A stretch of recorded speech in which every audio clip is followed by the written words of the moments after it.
하나님의 말씀은 창세기 1장 27절 28절입니다. 우리 다 같이 한 목소리로 읽겠습니다. 시작.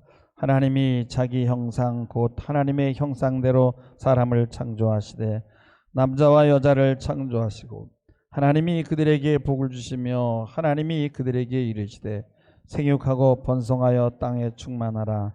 땅을 정복하라. 바다의 물고기와 하늘의 새와 땅에 움직이는 모든 생물을 다스리라 하시니라. 아멘. 오늘 좀 구정 우리 민족의 대명절입니다. 우리가 이렇게 명절을 하면 떠오르는 게 가족이죠. 모두가 이날은 다 하던 일을 멈추고 가족을 찾아갑니다. 고향에 갑니다. 교회 나오는 것보다 고향에 가는 게 더 중요한 것 같아요. 고향은 가족이 있는, 부모가 있는, 형제가 있는 곳을 말하는 거예요. 그래서 가족은 나와 누구, 또 나와 그 사람, 이런 3인칭의 관계가 아니에요. 그녀, 그이가 사는 곳이 아니에요. 가족은 바로 나의 뿌리고 나를 나답게 만든 곳이고, 그래서 그 영화도 흥행을 하려면 항상 가족 로맨스를 넣어야만 의미가 만들어지고 흥행을 하게 됩니다. 기생충이라는 영화도 그렇고 인터스텔라라는 영화도 그렇고 최근에 화제가 되고 있는 아바타 2라는 영화도 가족의 사랑을 중심으로 전개되는 거예요. 제가 이번 주에 아바타 2 영화를 봤어요. 영화가 너무너무 길다 그래서 그냥 아주 야간에 밤에 1시 넘어서 하는 걸 끊어가지고 가서 좀 잠이나 자야지 그러다가 잠도 못 자고 영화가 너무 좋았어요. 그러니까 아바타 1보다는 제가 볼 때는 훨씬 더 영화가 잘 만들어졌어요. 그래서 우리 교인들도 좀 다 가서 봤으면 좋겠는데 아마 이 애가 있고 그런 사람들은 가서 애 핑계치고 어떻게 3시간을 보겠어. 영화 매니아가 아니고서는요. 그죠? 근데 그래도 서로 돌아가면서 애를 보더라도 가서 이렇게 좀 봤으면 좋겠다. 이제 거기서 분명히 조금 기독교적인 것과 이렇게 좀 배치되는 것 있지만은 그런 부분 진리가 참 많이 있어요. 배울 것들이 있습니다. 그 영화에서 주로 많이 나오는 대사가 뭐냐면은 나는 당신을 봅니다. 라는 당신을 봅니다. 마틴 부버의 그 나와 너라는 그런 저술에 보면은 거기에 남아프리카 부족이 인상할 때 사용하는 말이 바로 나는 당신을 봅니다. 그래서 내가 볼 때는 이 감독도 아마 그 책을 읽은 것 같아요. 그 부족의 인사법에서, 그러니까 원시인들이잖아요. 원주민들. 거기서 통찰을 얻었어요.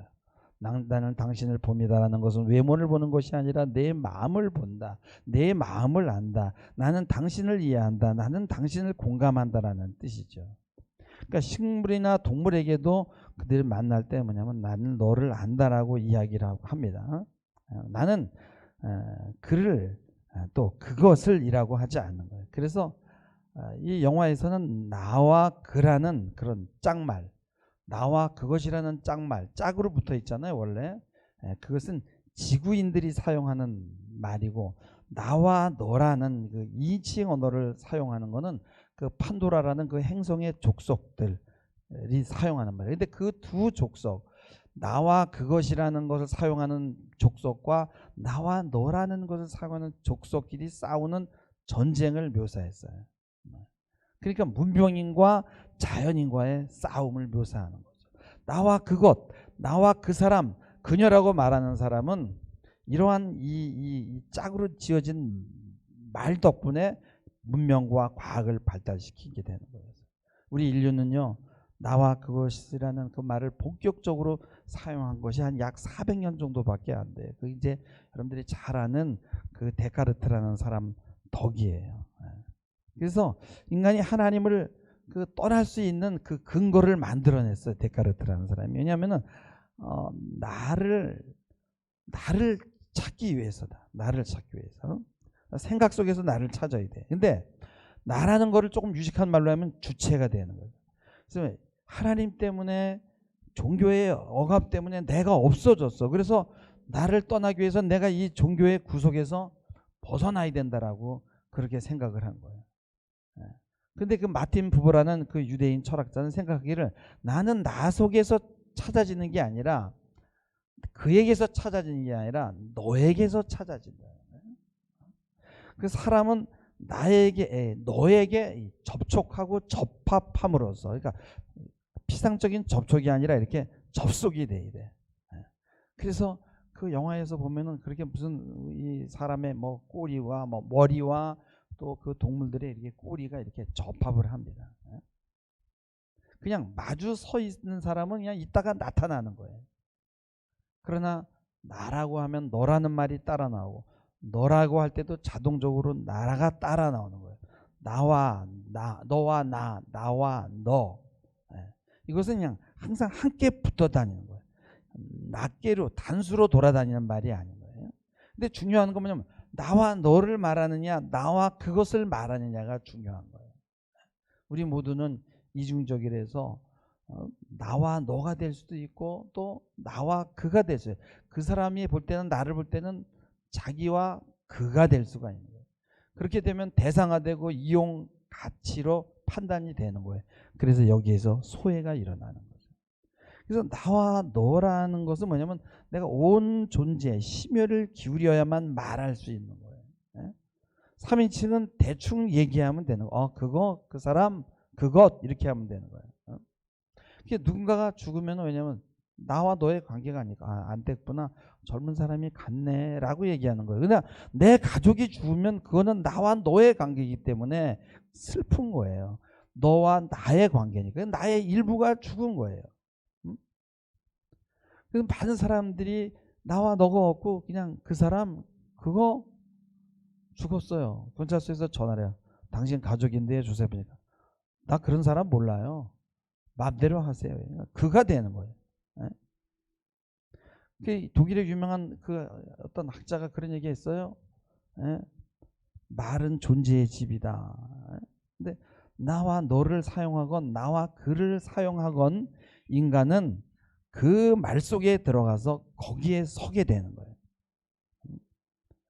너라고 말하는 사람은요 대상으로 아무것도 대상으로 삼지 않는 거예요. 그래서 그 판도라 그 행성에 있는 거기 있는 이 주민들은요 거기는 뭐냐면 나와 그라는 그런 말이 없는 거예요. 나와 그라는 게 없어요. 아무것도 3인칭이 없어요. 대상화하지 않아요. 내가 너고 너가 내야. 그래서 이렇게 나무를 보면은 나무에 딸린 모든 것들이 나무 안에 있습니다. 그 나무의 형태와 조직, 색깔, 성격, 구조. 그러나 그 나무에서는 그 자연의 원소들과 그 나무들이 막 서로 소통을 해요. 그래서 그 영화에 나오는 모든 인상은 그 사람이 그린 상이나 인상이 아니에요. 마주서서 살아있고 내가 나무와 관계를 맺고 있듯이 나무도 나와 관계를 맺고 서로가 이렇게 상호적인 거예요. 그래서 식물이든 동물이든 나와 그것에 관계가 없어요. 전부가 서로를 보는 거예요. 나는 당신을 봅니다. 그러나 지구에서 온 인간만이 나와 너가 안 되는 거예요. 이 지구에서 사는 사람들은 과학 덕분에 이 땅에 있는 모든 자원을 다 소모하고 오염시키고 이제 지구에 머물 수가 없어가지고 인공위성을 타고 5년이라는 기간 동안 달려가서 그 판도라라는 그 이 다른 혹성을 찾은 거예요. 거기는 자원이 많거든요. 그래서 우리 인간이 하나님을 떠난 이유는요. 원래 떠난 이유는 나를 찾기 위한 거예요. 너무 내가 억압받는 것 같으니까. 근데 하나님 안에 있을 때는요. 진리를 찾을 필요가 없었어요. 왜냐하면 내가 곧 길이요 진리요 생명이니까 하나님의 말씀이 진리니까. 그러나 우리는 하나님을 떠났어요. 그래서 하나님을 떠난 인간은 진리를 떠난 거예요. 그래서 다시 진리를 찾아야 되는 거예요. 나를 찾으러 떠났는데 나도 못 찾고 또 이제 진리를 다시 찾아야 되는 거예요. 그래서 이 근대의 가장 중요한 화두가 뭐냐면은 나, 주체와 진리인 거예요. 역설적이게도 나를 찾기 위해서 하나님을 떠났는데 거꾸로 나를 잊어버리고 그리고 잊어버린 진리를 찾아야 되는데 찾을 수가 없는 거예요. 그래서 아직도 방황하고 있는 것이 인류의 역사라는 거예요. 과거에는 나를 찾을 필요도 없고 진리를 찾을 필요도 없어. 나는 그냥 진리 안에 있는 거예요. 그래서 진리를 느끼고 진리를 보는 거죠. 하나님을 떠난 인간이 대신 찾은 것은 내가 강조하다 보니까 다른 모든 것들을 대상화했어요. 그래서 진리를 하나님에게서 찾지 않고 대상에게 찾다 보니까 대상을 분석하게 되고 재단하고 규정하고 분류하는 거예요. 덕분에 과학을 얻었죠. 나와 너는 대상을 분석하는 게 아니라 그냥 가족과 같은 거예요. 내가 너가 되고 너가 내가 되고. 그래서 가족은 강점이고 약점이에요. 가족은 거대주의가 될 수가 없어요. 문명화 될 수가 없어요. 원시적이고 피부가 서로 닿아야 되는 거예요.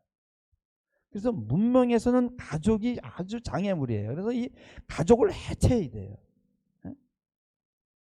그래서 문제는 뭐냐? 문명은 어려움을 만날 때 이겨낼 힘이 없게 되는 거예요. 그래서 그 경쟁에서 지게 되면 자살하는 거예요. 가족은 너와 나의 관계니까 힘들고 어려울 때 함께 극복을 하게 되는 거죠. 나와 그것이 삶의 방식이 되면 안 되는 거예요. 그러면 모든 것들이 다 해체되는 거예요. 대상을 분석하다가 여기에 이 진리가 있구나. 그래서 대상을 이용하게 되는 거죠. 그래서 지금 우리는 과학이 진리가 된 세상에 살고 있는 거예요. 과학 속에서 덕분에 우리는 나를 잊어버리고 있는 거예요. 그 판도라라는 행성에 사는 원시들은 모든 것들이 나와 너의 관계, 모든 게 다 가족이야. 그래서 주변을 대상화하지 않고 이용하지 않고 서로 하나가 돼서 돕는 거예요. 모든 것이 공감되고 모든 것이 직감되는 거예요. 그 영화의 제목이 물의 길이에요. 물의 길이 있어요. 물의 길은 시작도 끝도 없다. 바다는 내 주위에 내 안에 있어. 물의 길은 시작이자 끝이고 우리 주위에 있고 주기도 하고 가져가기도 하고 다른 것을 연결해 주는 삶과 죽음 그리고 빛과 어둠이다. 물의 길은 시작도 끝도 없다. 물의 길은 모든 것을 이어준다. 어떤 곳이 있는 곳에는 항상 다른 것이 있어요. 그것은 저마다 다른 그것들과 맞닿아 있고요. 그 맞닿음으로써 존재하는 거예요. 나와 너, 나는 당신을 봅니다 라고 말하는 사람들은 무엇을 가지려고 하지 않아요. 아무것도 가지지 않고 그냥 관계 안에 들어서 있는 거예요. 근데 지구인만은 자꾸만 뭔가를 가지려고 하는 거예요. 그래서 그 판도라라는 그 행성에요. 그 톨툰이라고 하는 거대한 고래, 일본 사람들을 그 빈정거리는 거다. 일본 사람들이 고래 잡는 거에 세계 최고 일의 명수잖아요. 그냥 막 작사를 쏴가지고 부표를 띄워서 그 큰 고래를 띄웁니다. 가라앉지 않게. 근데 그런 것들을 묘사합니다. 그래가지고 그 일본에서는 흥행이 안 될 것 같아요. 자기네 욕하니까. 그래서 그게 보면 지구에 있는 고래보다 엄청 한 100톤은 되는 것 같아요. 근데 그걸 잡아가지고요. 그 100톤, 지금 이 집보다도 더 큰 거를 해서 잡아가지고 드릴로 구멍을 뚫어서 골수에서 0.5리터를 그 골수를 뽑아내. 그게 인간의 생명을 연장시켜준다는 수명을. 그리고 나머지는 폐기해버리는 거예요. 제가 옛날에 그 다큐를 본 적이 있는데 일본에서 하는 건데 이 생선에서요 이 제약 그 약 성분을 빼내기 위해서 막 생선이 막 산더미 같이 쌓이는데 다 버리는 거예요. 왜냐면 거기서 뭐 하나씩만 다 뽑아내고 다 버리는 거예요. 우리 인간들이 지구에서 이렇게 살아가고 있다는 거예요. 그래서 지구의 인간들은 나와 너가 아니라 다 나와 그것이야. 그래서 이 부보라는 학자가 이런 얘기를 해요. 인간은 사물의 표면을 돌아다니면서 그것을 경험한다. 그는 이 사물들로부터 그들의 성질에 관한 지식과 경험을 가져온다. 경험은 사람에게 오직 그것과 그것으로 이루어진 것이다. 그래서 언제든지 버릴 수 있다. 대상이 신비롭게 보여도 아름답게 보여도 사장은 달라지지 않아요. 모든 것은 이용 가치고 정보 덩어리고. 그래서 경험한다라는 건 뭐냐? 나와 멀어지는 거야. 너와도 멀어지는 거야. 그 여행 가면은 우리는 가서 경험하고 오잖아요. 그러니까 남는 게 없어요. 남는 거는 사진만 남는 거예요. 그래서 그래. 야, 남는 건 사진밖에 없어. 그러고 열심히 찍잖아요. 오늘 말씀해 보면 하나님이 자기 형상 곧 하나님의 형상대로 사람을 창조하시되 남자와 여자를 창조하셨다는 거예요. 하나님의 형상대로 창조한 것이 남자와 여자. 남자도 하나님의 형상, 여자도 하나님의 형상. 그래서 남녀 평등을 이야기하는 것이 아니라 왜 하나님이 창조를 했는데 남자와 여자를 분리시켰냐 이거예요. 이거 생각해야 되는 게 뭐냐면 다시 합하는 거는 너희가 한번 해보라는 거예요. 남자가 여자와 분리되어 있지만은 남자에게도 여자에게도 다 남성성과 여성성이 한꺼번에 함께 공존하는 거예요. 그래서 남자에게 겉으로 드러나는 것은 남성성이지만은 그 속에는 여성성이 숨어 있고, 여자의 그 외적인 모습은 여성성이지만은 속에는 남성성이 숨어 있어요. 그 여자들을 보면 남자같이 행동하잖아요. 남자들이 여자같이 행동하잖아요. 남성성은 논리적이고 외향적이고 능동적이고 행동적이죠. 강하고 공격적이고 경쟁하고 성취욕이 있고 독립성을 나타내요. 여성은 결합하고 참여하고 관계 맺는 능력이 뛰어나고요. 가정적이며 관계지향적이며 수동적인 특징을 지녀요. 여성성은 추상적인 희망보다 현재의 삶이 중요해. 친절과 조화와 참여하고 다른 것에 내가 부분이 되는 것을 기꺼이 마다하지 않습니다. 그리고 품는 자연처럼 모성과 관계된 특성을 나타내요. 그래서 대자연이, 사람들이 힘들면 대자연에 들어가는 거 뭐예요? 엄마 품에 안기고 싶은 거예요. 힘을 얻기 싶은 거예요. 근데 이 모성성은 비합리적이고 신비적이에요. 그래서 이 영화에서도 뭐냐면 위대한 어머니라는 이야기를 참 많이 해요. 우리는 남성답다 여성답다라는 것을 만족하는 게 아니라 이 두 가지가 한 인격 안에 다 준비되어야 되는 거예요. 그 판도라 섬에 있는 사람들은 그 사람들이 다 남자 같기도 하고 여자 같기도 해요. 막 공격적이고 행동이 민첩하고 모두가 공감 능력이 뛰어나는 거예요. 그래서 우리는 군대가 아니야 가족이라고 말하지만은 가족이면서 군대 역할을 하고, 그리고 어려움을 함께 헤쳐나가고 공감하는 또 가족의 역할도 하는 거예요. 아버지는 지키는 것이 존재이고, 여성은 자연의 심장 소리를 듣고 어떤 그 자연에 있는 그런 그 자기네들이 소통하는 영이 있어요.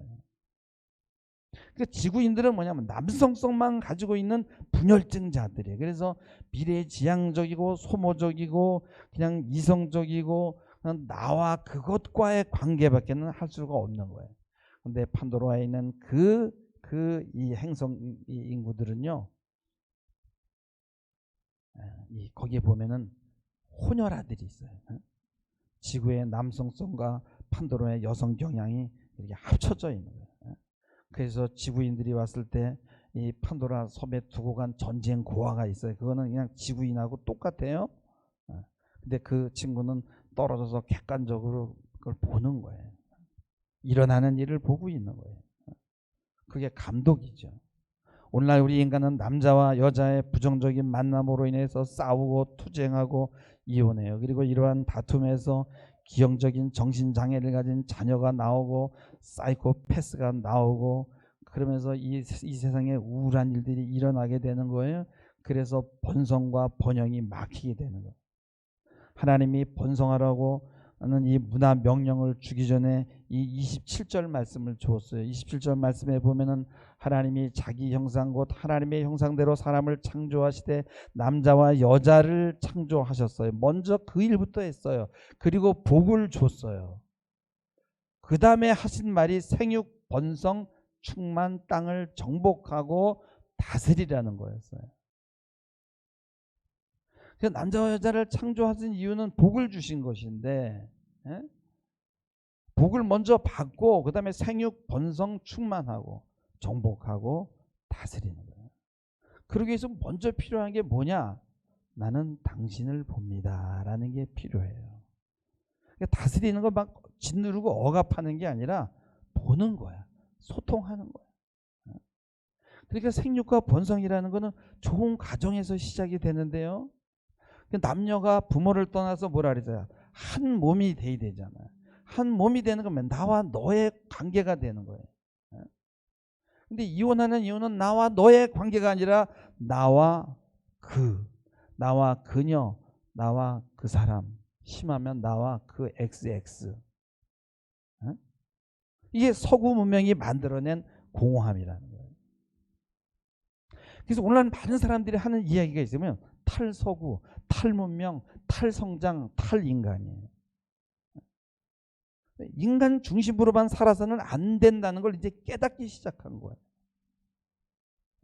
내 주위에 있는 환경이 중요하다는 걸 이제 깨닫기 시작한 거예요. 신자유주의라는 말이 있죠. 이게 1980년에 시작한 말인데 세계 전체를 하나의 그물망으로 묶는 거예요. 그래서 국경이 없어져요. 그리고 세계가 거대한 하나의 시장으로 무한 경쟁의 장이 되는 거예요. 여기서 큰 돈을 벌어들이는 거대한 다국적 기업이 나타나게 되고 막강한 힘을 갖는 거예요. 그래서 나머지 사람들은 다 밥벌어지가 되고 그 사람들이 돈을 다 가져가는 거예요. 그 사람들은 돈을 정치하는 사람들에게 뇌물을 주고 돈벌이에 방해가 되는 거추장스러운 법이나 제도를 다 바꾸거나 없애버리는 거예요. 그리고 첨단 기술을 독점하고 과학기술의 발전을 위해서 엄청난 돈을 투자해요. 왜냐하면 거기서 돈이 나오니까. 자연의 속도는 이게 그 리듬이 있어요. 생명이기 때문에. 근데 과학의 발전은 막 쫓아갈 수 없을 정도로 막 질주를 합니다. 그러니까 막 파괴하고 파손하니까 막 지구가 신음을 내는 거예요. 근데 그 과학기술이 정말 신비롭고 화려한 만큼 어둠의 그늘을 너무 많이 만들어내는 거예요. 거대주의의 수렁에 빠지고 권력과 자본에 이게 종속이 돼요. 과학이. 그러면서 막 그 폭력성과 파괴성이 엄청납니다. 갈수록 자연의 질서가 어지러워지고 가족은 해체가 돼요. 삶의 안정과 이 평화가 이제 깨지기 시작하고요. 생명의 소중함과 신성함이 망가지고 학교에서는 인문교육이 사라지고 예술대학도 학생들을 지원하지 않아요. 물질의 욕망을 해서 참다운 암, 진리를 잃을 수 있는 그런 감수성, 직관력, 창의성, 상상력 이런 것들은 다 버리는 거예요. 그리고 참된 지혜를 모든 사람들이 중요하게 생각하지 않고요. 그리고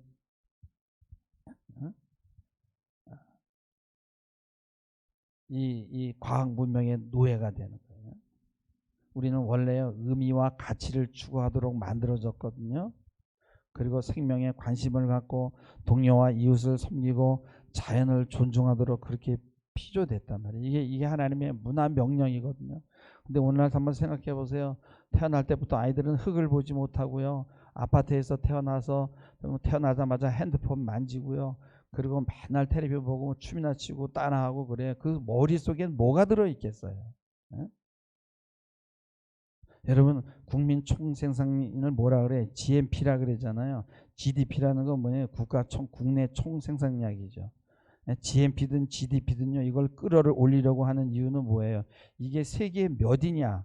그래서 그 순위가 높아야만 선진국 반열에 들어가는 거예요. 그래서 1인당 국민소득이 몇만 달러냐 이걸 목표로 그냥 열심히 합니다. 그래서 그게 떨어지면 나라 전체가 큰 위기라도 온 것처럼 호들갑을 떨고 그게 좀 올라가면은 뭐 대단한 발전이라도 한 것처럼 자랑하는 거예요. 근데 행복 수치는 이런 거로 결정이 되지 않는 거예요. 그거는 뭐냐면 GNP, GDP는 생산 중심 개념이고 그 기준은 화폐 가치인데요. 화폐로 측정할 수 없는 물건과 서비스의 총 생산량을 다 양적으로 계산한 거예요. 돈이 만들어지고 늘어나기만 하면 경제가 성장한 것이라고 생각하는 거예요. 근데 현실에서는 어처구니없는 일이 벌어진다는 거예요. 서해 피격 사건이 일어나고 전쟁이 일어나고 이태원 참사가 일어나고 세월호가 가라앉고 자동차 사고가 나고 자살 인구가 늘어납니다. 이들 주변의 가족들은 모두가 다 우울증으로 시달리는 거예요.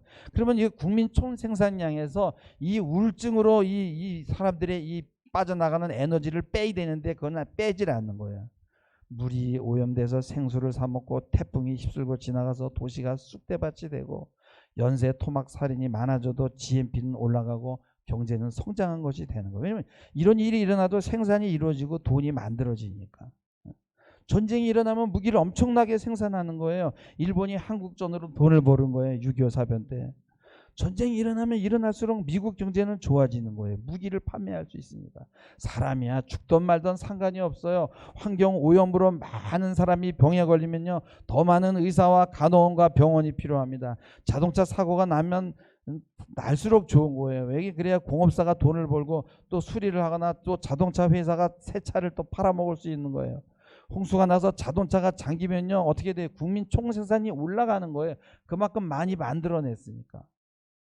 나무를 베어낼 때도요, 돈이 왔다 갔다 해야 되고요. 생수를 사 먹을 때도 돈이 왔다 갔다 하고, 태풍으로 부서진 집과 다리를 새로 지을 때도 생산이 이루어지고 돈이 만들어지는 거예요. 범죄자가 많아지면 교도소를 더 많이 지어야 되는 거예요. 그래서 미국의 어떤 환경운동가는 자동차 사고가 한 번 날 때마다 미국 경제가 성장한다라고 비꼬았어요. 너무나 많은 사람들이 우울증에 고통을 받고 있는 거예요. 사람이 망가지고 죽고 환경이 또 버려지고 공동체가 무너지고 사회가 병들어도 이 모든 것이 다 GDP와 GNP를 끌어올린다는 얘기예요.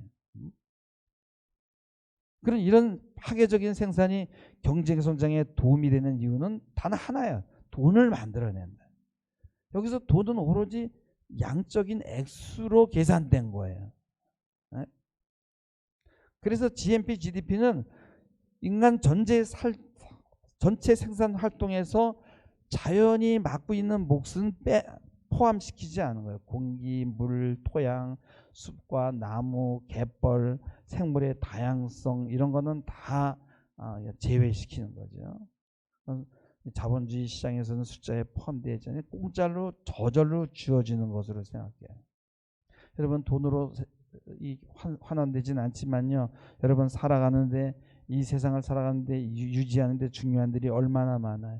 요리를 해야 되죠. 엄마가 청소해야 되죠. 빨래하고 가사노동합니다. 아이를 돌보고요. 병자와 또 장애인들, 노인들을 돌보는 사람들도 있고요. 또 자기가 먹을 것은 자기가 스스로 생산하는 것도 있어요. 물물 교환과 상호 부조와 봉사활동 것들은 여기에 계산이 되지 않는 거예요. 전업주부는 생산활동을 하지 않고 돈을 만들지 않으니까, 그러니까 가치 없는 것으로 쓸모없는 사람으로 여긴단 말이에요. 그러나 그런가요? 얼마나 중요합니까?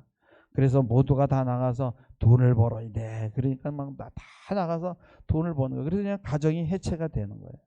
그래서 이 숫자라는 거는 참 모습과 동떨어진 왜곡된 허구적인 거예요. 기만적인 숫자 노름이다 이거예요. 그래서 이 GNP, GDP는 삶의 질과는 아무런 관계가 없는, 아무런 의미가 없는 공허한 거예요. 물질 외에 다른 목표가 우리 삶에 있다는 것을 생각해야 된다는 거예요. 물질적으로 번성만 하면 생육할 필요가 없어요. 그냥 과학이라는 우상의 무한 욕망에 빠져가지고 막 허덕이는 거예요. 나올 수가 없는 거예요. 이걸 악무한이다 이거예요. 계속 무한히 반복되는 거예요. 그러니까 진정한 생성과 번성과 생육이 일어나지 않는 거예요. 왜 그래요? 현대 문명이 가족을 해체시키니까. 그래서 오늘 말씀에 이 주석에 보면 정복하다라는 거 뭐냐? 복종케 한다라는 거예요. 근데 여러분요, 내 마음대로 대상이 복종이 됩니까? 반발하지요. 자신의 것으로 취급해서 마음대로 이 행동해도 된다는 그렇게 뜻으로 해석하는 경우가 종종 있는데, 또 조금 난 사람들은 선한 목적을 갖고 땅속에 포함된 광대한 자원을 개발해서 유용하게 이용하라는 문야 명령이라고 이렇게 해석하는데, 거기를 좀 넘어가야 돼요. 하나님을 떠나서 생육하고 번성이라는 건요, 그건 말이 안 돼요. 왜냐하면 거긴 나와 너의 관계가 없는 거예요. 참된 가치의 의미를 버리기 시작한 거예요. 작은 것이 아름답다라는 책은 슈마우라는 사람이 있는데, 아주 유명한 책이에요. 근데 이 사람이 영국의 한 농장에서 노동자로 일할 때 이제 겪은 거예요. 그의 임무는 뭐냐면 아침 식사하기 전에 가서 이 토지의 주인의 소가 몇 마리 있는지를 가서 들판에 가서 세 가지고 보고하는 거예요. 근데 가서 늘 세면은 소는 32마리가 있는 거예요. 근데 하루는 나이가 지긋이 들은 농부가 이 젊은이 거기서 뭐 하고 있나? 예, 소의 숫자를 셉니다. 그러니까 그 노인이 고개를 크게 저으면서, 이보게 소를 샌다고 소가 잘 자라는 건 아니라네. 그래서 슈마허가 이거 노인이 참 별걸 다 참견이야. 그리고 그냥 소 수를 센 거를 맨날 보고하고 그 일을 지속했어요. 그러면서 돌아올 때 내가 경제 전문가인데 다 늙어 빠진 시골 노인애가 뭘 안다고 참견이야 이랬어요. 근데 어느 날 들판에 소를 샜는데 소가 31마리인 거예요. 깜짝 놀랐죠. 그래서 그 주인하고 소를 찾기 시작했어요. 한참을 찾다 보니까 덤불 밑에 죽어있는 소를 발견했어요. 그때 이 슈마허가 노인이 한 말을 돌이켜본 거예요. 나 지금까지 왜 소를 셌어? 응? 소가 죽는 걸 알지도 못하고 막지도 못하면서 왜 소 숫자를 세고 있었지? 소 세는 동안에 그 소의 눈이나 털이나 그 건강 상태를 봤더라면 그러면은 미리 알아차렸을 거고 소는 죽지 않았을 것이다 이거야. 그러니까 이 자본주의 세계에서 숫자는 삶의 현실을 반영하지 못한다는 거예요. 그 사람이 월급이 연봉이 1억이고 2억이고 그것이 삶의 현실과 관계 있는 게 아니라는 거예요. 우리는 나에게서 너를 보지 못하고 너에게서 나를 보지 못하는 거예요. 우리는 나에게서 너에게서 항상 그를 보는 거예요. 그것을 보는 거예요. 무엇됨을 보는 거예요. 내가 얼마짜리지. 그래서 우리는 늘 불안해하고 콤플렉스에 빠져 있고 생육하고 번성하지 못해. 돈을 벌어야 되니까. 하나님이 왜 남자와 여자를 만들었어요? 서로 좋아하는 것들을 해보라는 거예요. 생육하고 번성하기 위해서는 내 속에 있는 남성성과 여성성이 같이 있는데 나에게서 너를 보아야 되고, 그리고 내 안에 있는 내 안에 있는 타자를 통해서 또 나를 보아야 되는 거예요. 그래서 남성에게 여성성은 신비예요. 들어있어요. 또 여성은 여성 자신에게서 또 다른 남성성의 신비가 있어요. 근데 우리의 문명은 그것을 보는 게 아니라 항상 그것을 보는 거야. 나를 보는 게 아니라 그를 보는 거예요. 그것을 보는 거예요. 그래서 연구하고 해부하고 배열하고 그리고 그것을 진리라고 생각하는 거예요. 하나님을 등지고 유물론 과학을 발달시켰어요. 그러다 보니까 결혼도 하고 애도 안 낳고 생육이 안 되고요. 과학이 우상이 되니까 어떻게 돼요? 거기서 과학은 좋지요. 근데 하나님을 버리니까 윤리가 없어져 버리니까 우리는 과학의 종이 되고 과학이 우리의 신이 된 거예요. 생태계는 파괴되고 우리 주변이 신음을 하는 거예요. 이제 막 그래서요 우주 개발에 열을 올리고 있어. 왜요? 우주의 이 지구의 자원이 다 없어지니까. 그래 어떤 별에 가서 어떤 별을 착취하려고 하는지 모르겠어요. 그러니까 영화가 그 얘기를 하는 거야. 다른 곳에 가서 이제 이 짓거리 또 하다가 인류가 멸망하는데 다른 혹성에 가기 전에 아마 주님이 오실 거예요. 오늘 말씀합니다. 하나님이 자기 형상 27절에 하나님의 형상대로 사람을 창조하시되 남자와 여자를 창조하시고 하나님이 그에게 복을 주시며 그랬어요. 이 복이 무엇인지를 생각해 봐야 돼요. 이 복을 받아야만 정복하고 다스리는 거예요. 정복하고 다스린다는 게 뭐냐 이거예요. 나에게서 너를 보고 너에게서 나를 보는 이런 관계. 나에게서 그를 보는 것이 아니라 나는 당신을 봅니다. 이것이 진정한 번성이고 축복이고 다스림과 그 다음에 생육과 번성과 축복이라는 것은 바로 여기에서 시작이 되는 거예요. 그래서 나에게서 너를 보고 너에게서 나를 보고 그가 아니라 그것이 아니라 그럴 때 거기에서는 십자가의 희생이 일어나고 거기서는 사랑이 일어나게 되는 거예요. 여러분 정말 하나님 안에서 이러한 나와 너와의 그런 관계를 다 누리시는 여러분들 되길 주님의 이름으로 축원합니다. 기도하시겠습니다. 하나님 아버지, 너를 통해서 나를 보게 하시고 나를 통해서 그가 보이는 게 아니라 너가 보이게 하고 진정한 나를 찾게 하시고 하나님 아버지요, 이제는 사람과의 관계뿐만 아니라 우리 주변에서도 하나님 아버지여 그것이 아니라 내가 당신을 봅니다 라고 고백하고 아름다운 관계를 맺을 수 있는 우리 모두가 되도록 하나님 축복하여 주시옵소서. 감사드리며 예수님의 이름으로 기도하옵나이다.